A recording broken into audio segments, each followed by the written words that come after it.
ನಮಸ್ಕಾರ ವೀಕ್ಷಕರೇ, ನಿಮ್ಮೆಲ್ಲರಿಗೂ ಗೌರಿ ಹಬ್ಬದ ಹಾರ್ದಿಕ ಶುಭಾಶಯಗಳು. ಗಲಗಲ ಗೌರಿ ವಿಶೇಷ ಕಾರ್ಯಕ್ರಮಕ್ಕೆ ನಿಮ್ಮೆಲ್ಲರಿಗೂ ಸ್ವಾಗತ. ಹಬ್ಬದ ಸಂಭ್ರಮ ಸಡಗರ. ಇವತ್ತು ಗೌರಿ ಹಬ್ಬ, ನಾಳೆ ಬೆಳಗಾದ್ರೆ ಗಣೇಶ ಹಬ್ಬ. ಗೌರಿ ಹಬ್ಬಕ್ಕಾಗಿ, ಗೌರಿ ವ್ರತಾಚರಣೆಗಾಗಿ ಭರ್ಜರಿ ತಯಾರಿ ಎಲ್ಲರ ಮನೆಯಲ್ಲೂ ಕೂಡ ನಡೀತಾ ಇರುತ್ತೆ. ಈ ಗೌರಿ ಹಬ್ಬ, ಅದರ ಹಿನ್ನೆಲೆ ಏನು, ವ್ರತಾಚರಣೆ ಯಾವ ರೀತಿ ಮಾಡಬೇಕು, ಗೌರಿಯನ್ನ ಇವತ್ತು ಆರಾಧನೆ ಮಾಡುವಂತಹ ಪರಿ ಹೇಗಿರಬೇಕು. ಪ್ರತಿ ವರ್ಷ ಗೌರಿ ಹಬ್ಬ ಮಾಡ್ತಾರೆ, ಗೌರಿ ವ್ರತಾಚರಣೆ ಮಾಡ್ತಾರೆ, ಆದರೆ ಶಾಸ್ತ್ರೋಕ್ತವಾಗಿ ಯಾವ ರೀತಿ ಆಚರಣೆ ಮಾಡಬೇಕು ಅನ್ನೋದರ ಬಗ್ಗೆ ತಿಳಿಸ್ಕೊಡೋದಕ್ಕೆ ಇವತ್ತಿನ ಈ ವಿಶೇಷವಾದಂತಹ ಕಾರ್ಯಕ್ರಮ ಗಲಗಲ ಗೌರಿ. ಗೌರಿ ವ್ರತಾಚರಣೆಯ ಬಗ್ಗೆ ನಿಮಗೆ ಶಾಸ್ತ್ರೋಕ್ತವಾಗಿ ಮಾಹಿತಿಯನ್ನ ನೀಡೋದಕ್ಕೆ ನಮ್ಮ ಜೊತೆ ಇದ್ದಾರೆ ಖ್ಯಾತ ಜ್ಯೋತಿಷಿಗಳಾದಂತಹ ಶ್ರೀಕಂಠ ಶಾಸ್ತ್ರಿಗಳೇ, ನಮಸ್ತೆ, ಕಾರ್ಯಕ್ರಮಕ್ಕೆ ಸ್ವಾಗತ. ನಮಸ್ಕಾರ. ಗೌರಿ ಹಬ್ಬದ ಶುಭಾಶಯಗಳು. ತಮಗೂ ಸಮಸ್ತ ನಾಡಿನ ಸಮಸ್ತ ವೀಕ್ಷಕರಿಗೆ ಗೌರಿ ಗಣೇಶ ಹಬ್ಬದ ಹಾರ್ದಿಕ ಶುಭಾಶಯಗಳು.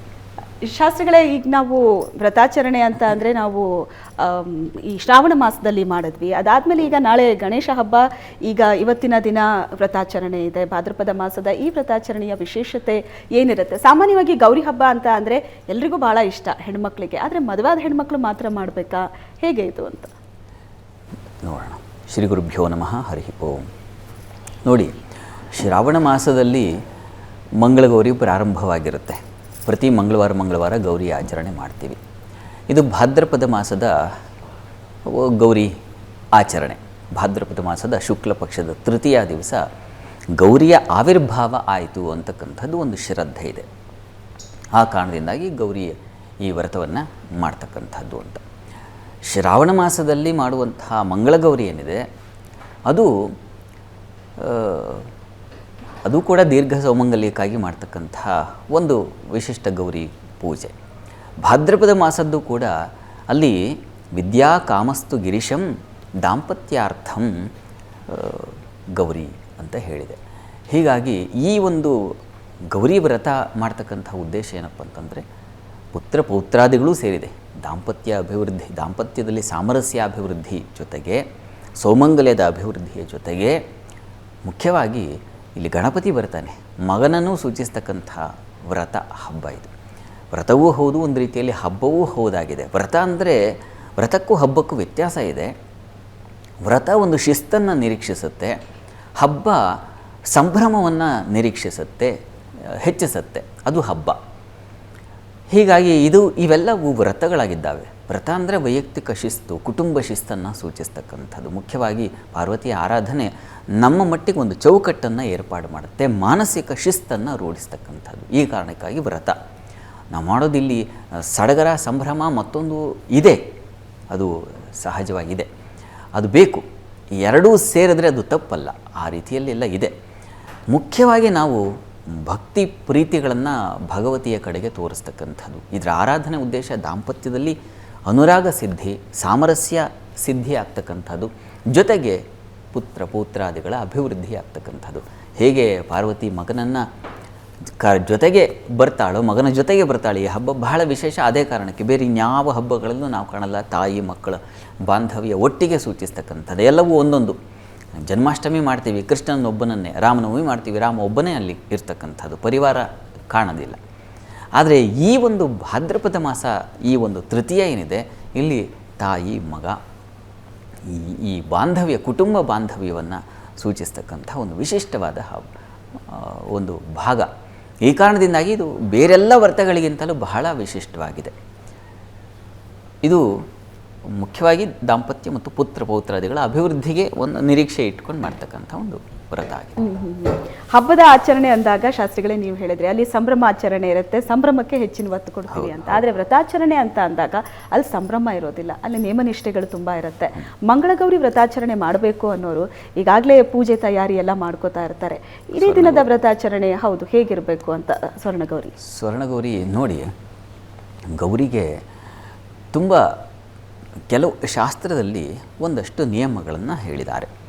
ನಾವು ಲಕ್ಷ್ಮೀ ಪೂಜೆ ಮಾಡುವ ಸಂದರ್ಭದಲ್ಲಿ 12 ಅದರ ಸಂಕೇತ, 12 ಪತ್ರಗಳನ್ನು, 12 ಪುಷ್ಪಗಳನ್ನು ಜೋಡಿಸ್ಕೊಳ್ತಕ್ಕಂಥದ್ದು, 12 ಗ್ರಂಥಿಯ ದಾರಗಳನ್ನು ಜೋಡಿಸ್ಕೊಳ್ತಕ್ಕಂಥದ್ದು, ತನ್ಮೂಲಕ ಅವುಗಳಿಗೆ ಪೂಜೆ ಮಾಡೋದು ಲಕ್ಷ್ಮಿಗೆ. ಅದೇ ಇಲ್ಲಿ ಗೌರಿಗೆ ಸಂಬಂಧಿಸಿದಾಗ, ಗೌರಿ ನೋಡಿ ಪ್ರಾರಂಭದಿಂದನೂ ಗಮನಿಸ್ಕೊಂಡು ಬರೋಣ. ಒಂದು ಪ್ರತಿಷ್ಠಾಪನೆ ಅಂತಂದರೆ ಮನೆಯಲ್ಲಿ ಸಾಮಾನ್ಯವಾಗಿ ನೀವು ನಮ್ಮ ವಿಜುವಲ್ ನೋಡ್ತಾ ಇದ್ದೀರ, ಗೌರಿ ಮೊದಲು ಕೂಡಿಸಿ, ಈ ದಿವಸ ಗೌರಿ ವ್ರತ ಅಲ್ವಾ, ಗೌರಿಯನ್ನು ಒಂದು ಮಂಟಪದಲ್ಲಿ ಕೂಡಿಸಿ ಕೆಲವರು ಮರಳಿನಿಂದ ಮಾಡ್ತಾರೆ, ಕೆಲವರು ಮೂರ್ತಿಯನ್ನು ಹೀಗೆ ಮಣ್ಣಿನ ಮೂರ್ತಿಯನ್ನು ತಂದು ಮಾಡ್ತಕ್ಕಂಥದ್ದು ಇದೆ, ಇನ್ನು ಕೆಲವರು ಅರಿಶಿನದಲ್ಲಿ ಮಾಡ್ತಕ್ಕಂಥದ್ದಿದೆ. ಹರಿದ್ರಾ ಗೌರಿ ಅಂತ ಕರೀತಾರೆ, ಹರಿತಾಲಿಕ ಗೌರಿ ಅಂತ ನಮ್ಮ ಉತ್ತರ ಭಾರತದ ಕಡೆಗೆ ಅದನ್ನು ಗುರುತಿಸ್ತಾರೆ. ಇದನ್ನೇ ನಾವು ಇಲ್ಲಿ ಗೌರಿ, ಸ್ವರ್ಣ ಗೌರಿ ಅಂತೀವಿ, ಅಲ್ಲಿ ಹರಿತಾಲಿಕ ಅಂತ ಮಾಡ್ತಾರೆ. ಹೀಗೆ ಬೇರೆ ಬೇರೆ ಕ್ರಮಗಳಲ್ಲಿದೆ. ಇನ್ನು ಕೆಲವರು ಮರಳಿಗೆ, ಅಲ್ಲಿ ಏನು ನದಿ ಸಮೀಪಕ್ಕೆ ಹೋಗಿ ಇರ್ತಕ್ಕಂಥವರು ಅಲ್ಲಿ ಮರಳಿನಲ್ಲಿ ಒಂದು ಪುಟ್ಟ ಮೂರ್ತಿಯನ್ನು ಮಾಡಿ ಅದನ್ನು ಒಂದು ಸಂಕೇತವಾಗಿ ಮನೆಗೆ ತೊಗೊಂಡು ಬಂದು ಇಲ್ಲಿ ಇರ್ತಕ್ಕಂಥ ಒಂದು ಕಲಶ ಸ್ಥಾಪನೆ ಏನಿದೆ, ಕಲಶದಲ್ಲೂ ಮಾಡ್ತಕ್ಕಂಥದ್ದಿದೆ. ನಾನೀಗ ಹೇಳಿದೆ, ಒಂದು ಮರಳಿನಿಂದ ಮಾಡ್ತಕ್ಕಂಥದ್ದು, ಮತ್ತೊಂದು ಹರಿದ್ರ ಅಂದರೆ ಅರಿಶಿನದಿಂದ ಮಾಡ್ತಕ್ಕಂಥ ಗೌರಿಯನ್ನು ಮಾಡ್ಬೋದು, ಮಣ್ಣಿನ ಮೂರ್ತಿ ಆಗಬಹುದು.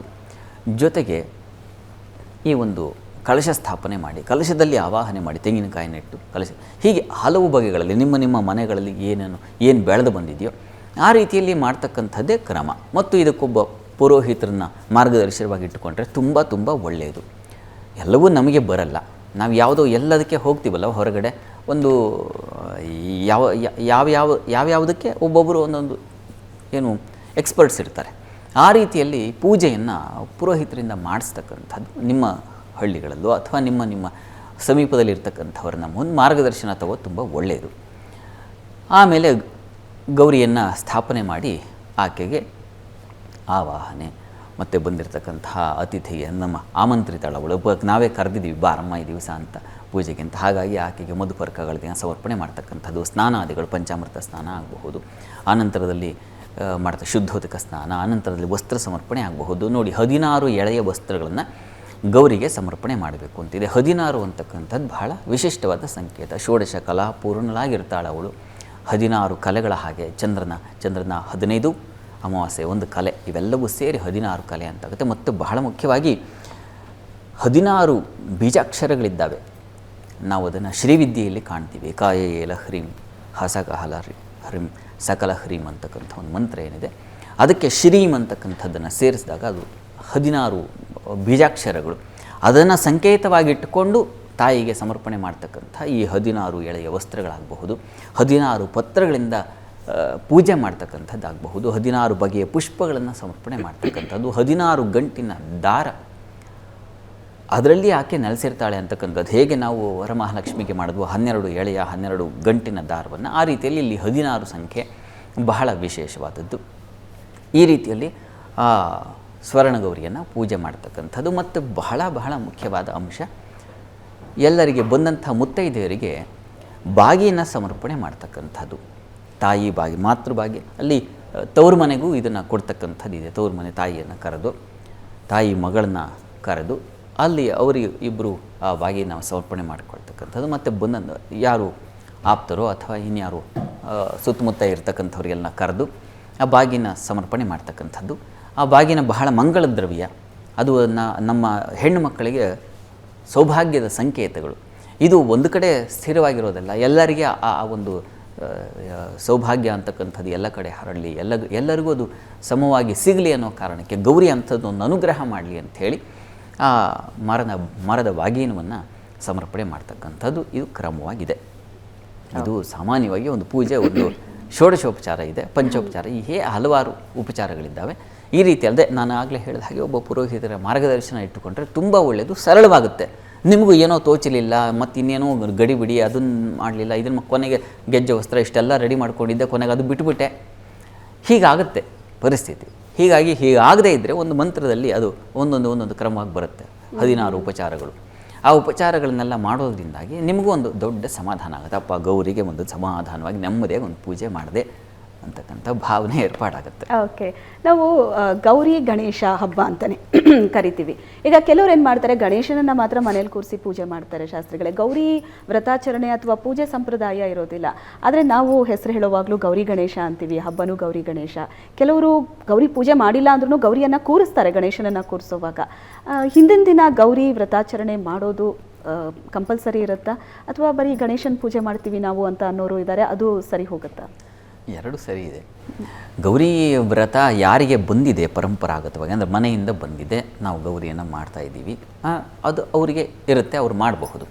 ಇಲ್ಲ ನಾನು ಈಗ ಹೊಸದಾಗಿ ಪ್ರಾರಂಭ ಮಾಡ್ತಾ ಇದ್ದೀನಿ ಈ ವರ್ಷದಿಂದ ಮಾಡಲ್ಲ ಅಂತಂದರೆ ಖಂಡಿತ ಗೌರಿ ಮಾಡಿ. ಗೌರಿ ವ್ರತ ಮಾಡುವುದು ಗಣಪತಿಗೆ ತುಂಬ ಪ್ರೀತಿ. ಗಣಪತಿ ವ್ರತ ಮಾಡುವುದು ಅಥವಾ ಗಣಪತಿ ಪೂಜೆ ಮಾಡೋದು ಗೌರಿಗೆ ತುಂಬ ಪ್ರೀತಿ. ಹೀಗಾಗಿ ಇಬ್ಬರ ಪೂಜೆ ಮಾಡೋದು ನಿಮಗೆ ಒಂದು ದೊಡ್ಡ ಸಮಾಧಾನ, ಸಂತೋಷ, ದೊಡ್ಡ ಅನುಗ್ರಹ ಸಿಗುತ್ತೆ. ಡಬಲ್ ಅನುಗ್ರಹ ಸಿಗುತ್ತಲ್ವ. ಹೀಗಾಗಿ ಒಂದು ದೇವತಾ ಅನುಗ್ರಹಕ್ಕಿಂತ ತಾಯಿಯ ಅನುಗ್ರಹವೂ ಸಿಕ್ಕರೆ ಬಹಳ ವಿಶೇಷ. ಅದನ್ನು ಮನಸ್ಸಲ್ಲಿ ಇಟ್ಕೊಳ್ಳಿ. ಮುಖ್ಯವಾಗಿ ಯಾವುದೇ ಪೂಜೆಯನ್ನು ನಾನು ಬೆಳೆಸಿಕೊಂಡು ಬಂದಿಲ್ಲ, ಹೊಸದಾಗಿ ಬೆಳೆಸ್ತೀನಿ ಅಂದರೆ ಮಾಡಬಹುದು. ಮುಖ್ಯವಾಗಿ ಬೇಕಾಗಿರೋದು ಶ್ರದ್ಧೆ ಬೇಕು. ಮಾಡ್ತಕ್ಕಂಥದ್ದಕ್ಕೆ ನಮಗೆ ಹೊರೆ ಆಗಬಾರ್ದು. ನಾವು ಮಾಡೋ ಪೂಜೆಯೋ ವ್ರತವೋ ಮತ್ತೊಂದು ಏನಾಗುತ್ತೆ, ಹಿಂಸೆ ಮಾಡಿಕೊಂಡು ಯದಾರಂಭೆ ಭವೇತ್ ಪೀಡ ನಿತ್ಯಂ ಅತ್ಯಂತ ಮಾತ್ಮನಃ ಅಂತ ಗೌತಮ ಸೂತ್ರ ಒಂದು ಹೇಳುತ್ತೆ. ಪೀಡೆ ನಮಗೆ ಹಿಂಸೆ ಅಂದ್ಕೊಂಡು ಮಾಡಿದ್ರೆ ಅದು ಧರ್ಮವೇ ಅಲ್ಲ ಅಂತ.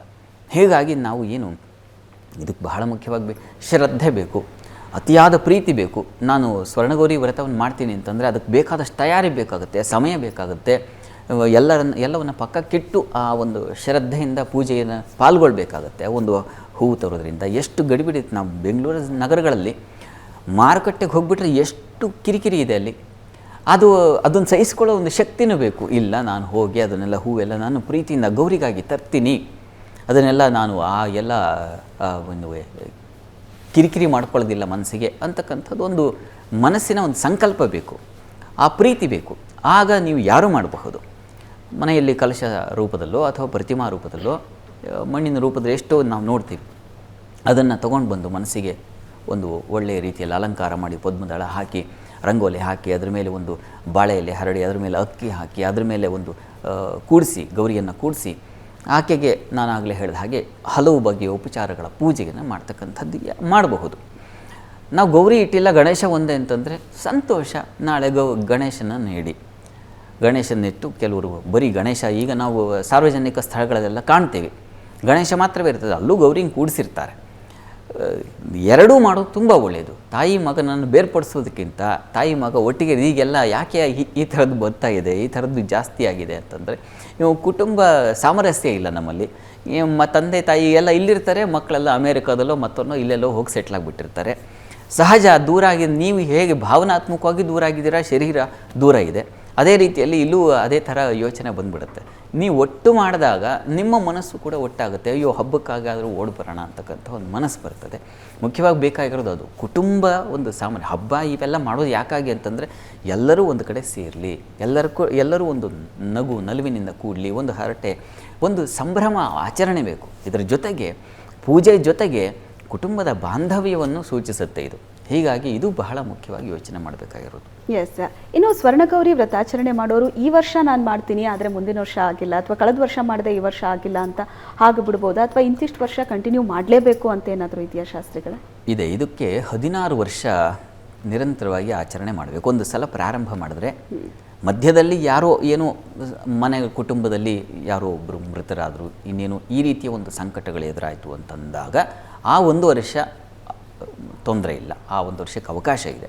ಅದನ್ನು ಬಿಟ್ಟು ಮತ್ತೆ ಮುಂದುವರಿಸ್ತಕ್ಕಂಥದ್ದು. ಒಟ್ಟು 16 ವರ್ಷ ಇದನ್ನು ಮಾಡಿ 16ನೇ ವರ್ಷ ಉದ್ಯಾಪನೆ ಮಾಡಬೇಕು ಅಂತ ವಿಶೇಷವಾಗಿ ಹಲವರನ್ನು, ಅದು ಅಭಿಷೇಕ ಇತ್ಯಾದಿ ಒಂದೊಂದು ಕ್ರಮ ಇದೆ, ಆ ರೀತಿಯಲ್ಲಿ ಮಾಡ್ತಕ್ಕಂಥದ್ದಿದೆ.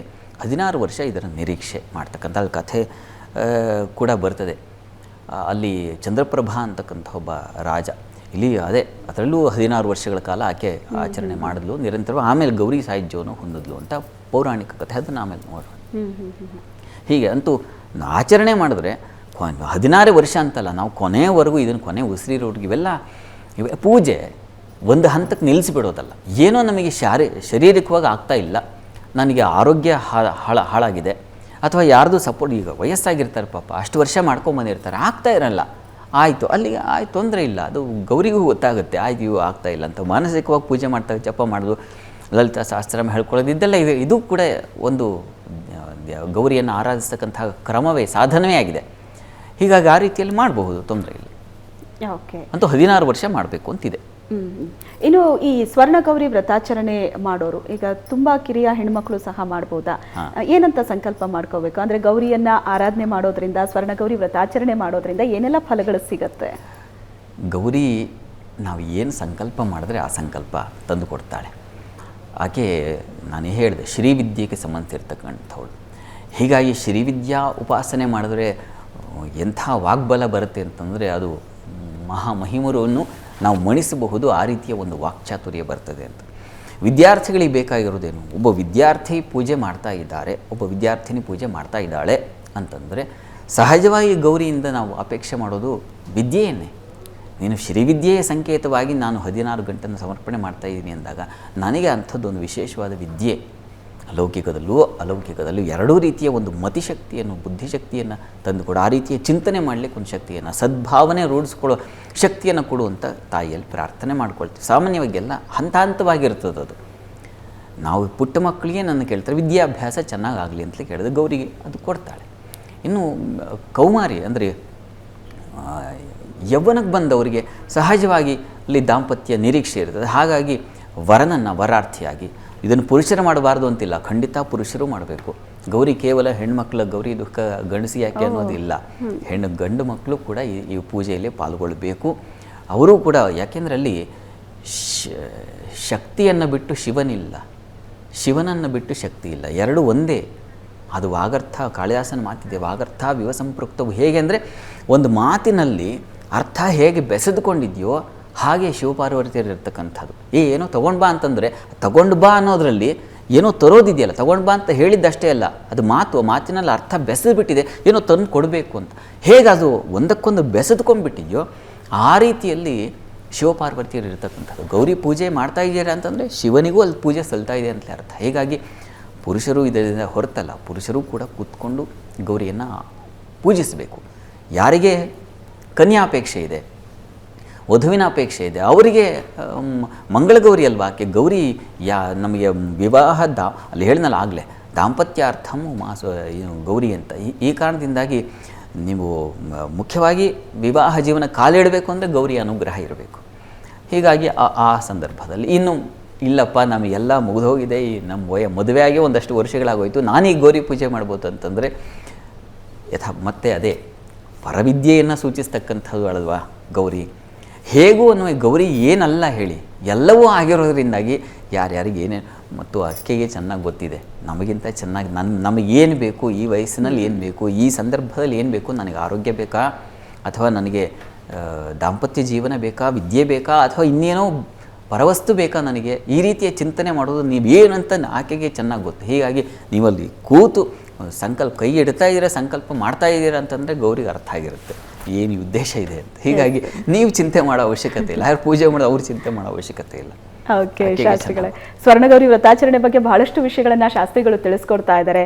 ಈ ವ್ರತಾಚರಣೆ ಹೇಗಿರಬೇಕು, ಪೂಜೆ ಯಾವ ಥರ ಮಾಡಬೇಕು, ಸಂಕಲ್ಪ ಹೇಗಿರಬೇಕು, ಅದೆಲ್ಲದರ ಬಗ್ಗೆನೂ ಶಾಸ್ತ್ರಿಗಳು ವಿವರಿಸಿದ್ದಾರೆ. ಆದರೂ ಸಹ ನೋಡುವಂಥ ವೀಕ್ಷಕರ ಪ್ರಶ್ನೆಗಳು ಸಾಕಷ್ಟಿರುತ್ತೆ. ಹಾಗಾಗಿ ನೇರವಾಗಿ ಇವತ್ತಿನ ಈ ವಿಶೇಷ ಕಾರ್ಯಕ್ರಮಕ್ಕೆ ನೀವು ಕರೆ ಮಾಡ್ಬೋದು. ಸ್ವರ್ಣಗೌರಿ ವ್ರತಾಚರಣೆ ಹೇಗೆ ಮಾಡಬೇಕು, ಪೂಜೆ ವಿಧಿವಿಧಾನ, ನಿಮ್ಮಲ್ಲೂ ಕೂಡ ಪ್ರಶ್ನೆ ಗೊಂದಲಗಳಿದ್ರೆ ಶಾಸ್ತ್ರಿಗಳ ಬಳಿ ಕೇಳಿ ಅದಕ್ಕೆ ಉತ್ತರವನ್ನು ನೀವು ಪಡಿಬೋದು. ಒಂದು ಚಿಕ್ಕ ಬ್ರೇಕ್ನ ಸಮಯ ಆಗ್ತಾ ಇದೆ. ಬ್ರೇಕ್ನ ನಂತರ ಹಬ್ಬದ ಈ ವಿಶೇಷ ಕಾರ್ಯಕ್ರಮ ಮುಂದುವರಿಯುತ್ತೆ. ನೀವು ಸಹ ನೇರವಾಗಿ ಈ ಕಾರ್ಯಕ್ರಮಕ್ಕೆ ಕರೆ ಮಾಡಬಹುದು. ಒಂದು ಚಿಕ್ಕ ಬ್ರೇಕ್ ಆದ್ಮೇಲೆ